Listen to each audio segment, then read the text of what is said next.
विदुर देववते लखी अंग पांडव न समाये। मानो मृतक शरीर प्राण फिरिते फिर आए।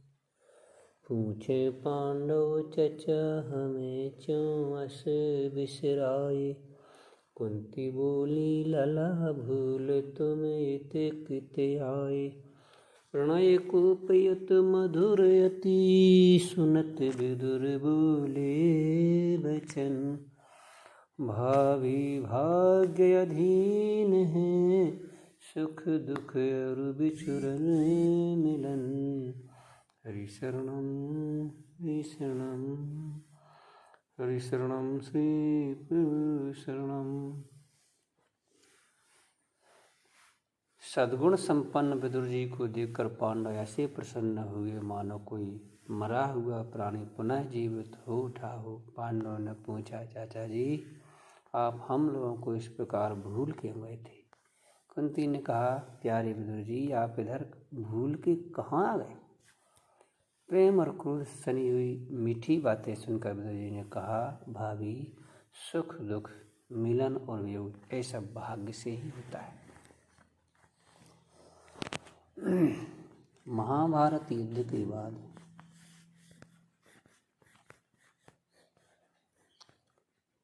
विदुर जी महाभारत युद्ध को देखकर हस्तिनापुर छोड़कर चले जाते हैं।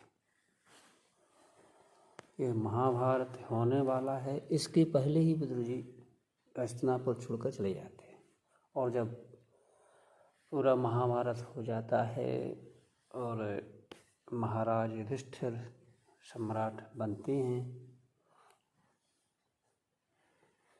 कौरवों के विनाश के बाद, तब बाद में विदुर जी हस्तिनापुर पधारते हैं। उसी समय का यह दृश्य है कि पांडव अपने चाचा विदुर को देखकर ऐसे प्रसन्न हुए जैसे कोई मरा व्यक्ति फिर से जीवित होता है। और पांडव विदुर जी से पूछ रहे हैं, चाचा जी आप हम लोगों को इस प्रकार क्यों भूल गए थे। क्योंकि उनको पांडवों को विदुर जी से बड़ा प्रेम था और विदुर जी को पांडवों से और जाना इसलिए था क्योंकि पांडव और विदुर जी धर्मात्मा गण थे। और कुंती देवी भी विदुर जी से कह रही हैं, आप भूल कर यहाँ कहाँ आ गए। शायद आप भूल गए हैं, यहाँ आप आना तो नहीं चाहते थे फिर भी आ गए हैं, ऐसा मुझे लगता है। ऐसे थोड़े से प्रेम और क्रोध में कुंती देवी विदुर जी को कह रही हैं। लेकिन विदुर जी कह रहे हैं, भाभी यह जो मिलना है जुलना है, वियोग है संयोग है, सुख है दुख है, ये सब भाग्य से ही होता है, हमारे हाथ में कुछ नहीं है। तो ये भक्तों की आपस के व्यवहार हैं। इसी को यदि व्यक्ति भक्त ना हो तो पांडव दूसरे रूप में भी बोल सकते थे, क्योंकि पांडव जानते थे विदुर जी हमें चाहते थे शुरू से। तो आज भी इस प्रकार की भाषा ना बोलकर यह भी कह सकते थे कि आप तो महाभारत के समय हमारा साथ ना देकर भाग गए थे। इसी प्रकार की भाषा कुंती देवी भी बोल सकती थी। लेकिन भक्तों का व्यवहार आपस में इस प्रकार का होता है कि वह पूरा जो वातावरण है उनके व्यवहार से बड़ा सकारात्मक बन जाता है। और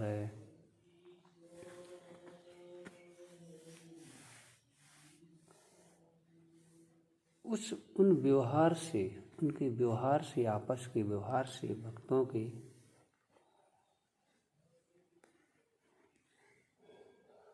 उसको देखकर दूसरे लोगों को, सुनकर दूसरे लोगों को भी शांति का अनुभव होता है। ऐसा व्यवहार आपस में भक्तों का होता है।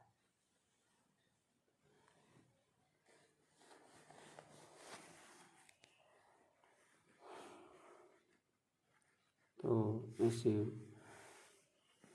भक्तों के व्यवहार से हमें भी शिक्षा लेनी चाहिए। कुछ नकारात्मक ना लेकर हमें उनसे सकारात्मक सीखना चाहिए। उनके व्यवहार में, एक दूसरे के व्यवहार में क्या अच्छा छिपा है वह देखना चाहिए, गलत नहीं देखना चाहिए। यही व्यवहार आपस में पांडव और विदुर जी हम सबको सिखा रहे हैं। इससे हमारा जीवन बड़ा मधुर,